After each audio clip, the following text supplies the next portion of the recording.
కార్తీక పురాణము 22వ అధ్యాయం. పురంజయుడు కార్తీక పౌర్ణమి వ్రతము చేయుట. మరలా అత్రి మహాముని అగస్త్యునికిట్లు చెప్పదొడగను. పురంజయుడు వశిష్ఠుల వారి చెప్పిన ప్రకారము కార్తీక పౌర్ణమి రోజున శుచి అయి దేవాలయమునకు వెళ్లి శ్రీమన్నారాయణుని షోడశోపచారములతో పూజించి శ్రీహరిని గానము చేసి సాష్టాంగ నమస్కారము చేసి సూర్యోదయము కాగానే నదిగిపోయి స్నానమాచరించి తన గృహమును కరిగెను. అట్టి సమయంలో విష్ణుభక్తుడగు ఒక వృద్ధ బ్రాహ్మణుడు మెడనుండా తులసిమాలలు ధరించి పురంజయుని సమీపించి, రాజా, విచారింకపుము. నీవు వెంటనే చెల్లాచెదురువైయున్న నీ సైన్యమును కూడదీసుకుని యుద్ధ సన్నద్ధుడివై నీ శత్రురాజులతో పోరు సల్పుము. నీ రాజ్యము నీకు దక్కును అని దీవించి అదృశ్యుడయ్యను. ఇతడెవరో మహానుభావు వలె ఉన్నాడు అని ఆ వృద్ధుని మాటలు నమ్మి యుద్ధ సన్నద్ధుడై శత్రురాజులతో ఘోరముగా పోరాడు. దెబ్బతిని క్రోధముతో ఉన్న పురంజయుని సైన్యము ధాటికి శత్రురాజుల సైన్యములు నిలవలేకపోయినవి. అదీనూ కాక శ్రీమన్నారాయణుడు పురంజయుని విజయానికి అన్ని విధములా సహాయపడును. అంతయు శ్రీమన్నారాయణుని మహిమయే కదా. ఆ యుద్ధంలో కాంబోజాది భూపాలురు ఓడిపోయి పురంజయ రక్షింపుము రక్షింపు అని కేకలు వేయుచూ పారిపోయేరి. పురంజయుడు విజయము పొంది తన రాజ్యమును తిరిగి సంపాదించును.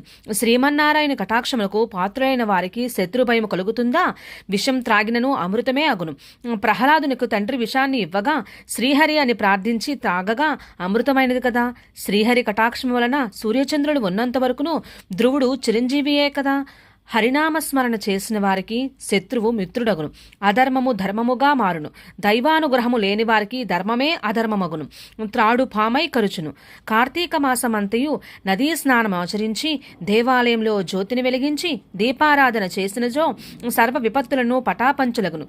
అన్ని సౌఖ్యములు సమకూరును. విష్ణుభక్తి కలిగి శ్రద్ధతో ఆ వ్రతం ఆచరించు వారికి ఏ జాతి వారికైనా పుణ్యము సమానమే. బ్రాహ్మణ జన్మమెత్తి సకల శాస్త్రములు చదివి కూడా విష్ణుభక్తి శూన్యమైన శూద్రకులముతో సమానమగును. వేదాధ్యమును వనరించి దైవభక్తి కలవాడై కార్తీక వ్రతానుష్ఠాన తత్పరుషుడైన వైష్ణవోత్తముని హృదయ పద్మమున భగవంతుడు ఉండును. సంసార సాగరముత్తరించుటకు దైవభక్తియే సాధనము.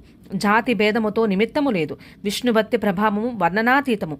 వ్యాసుడు, అంబరీషుడు, సౌనకాది మహర్షులు మరెందరో రాజాదిరాజులు కూడా విష్ణుభక్తిచే ముత్తునొందిరి. శ్రీహరి భక్తివత్సలుడు. సదా పుణ్యాత్ములను కంటికి రెప్పవలే కాపాడుచుండును.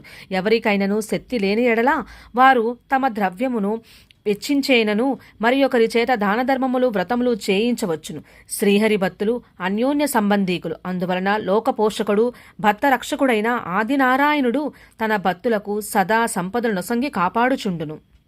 శ్రీమన్నారాయణుడు సర్వంతర్యామి. 1000 సూర్యభగవానుల తేజస్సు కలవాడు. నిరాకరుడు, నిర్వికల్పుడు, నిత్యానందుడు, నీరజాక్షుడు. 14 లోకములను తన కుక్ష్యందు ఉంచుకొని కాపాడుచున్న ఆదినారాయణుడు. అటువంటి శ్రీ మహావిష్ణువుకు అతి ప్రియమైన కార్తీక మాస వ్రతమును భక్తి శ్రద్ధలతో ఎవరు చేయుదరో వారి ఇంట శ్రీ మహావిష్ణువు లక్ష్మీ సమేతుడై వెలుగగలడు. ఆ ఇల్లు సిరి సంపదలతో కలకలలాడుచు కార్తీక మాసములో శుచి అయి పురాణ పఠనము చేసినచో పితృదేవతలు సంతసించును. వారి వంశమంతయూ తరించును. ఇది ముమ్మాటికి నిజము. 22వ అధ్యాయము 22వ రోజు పారాయణం సమాప్తం.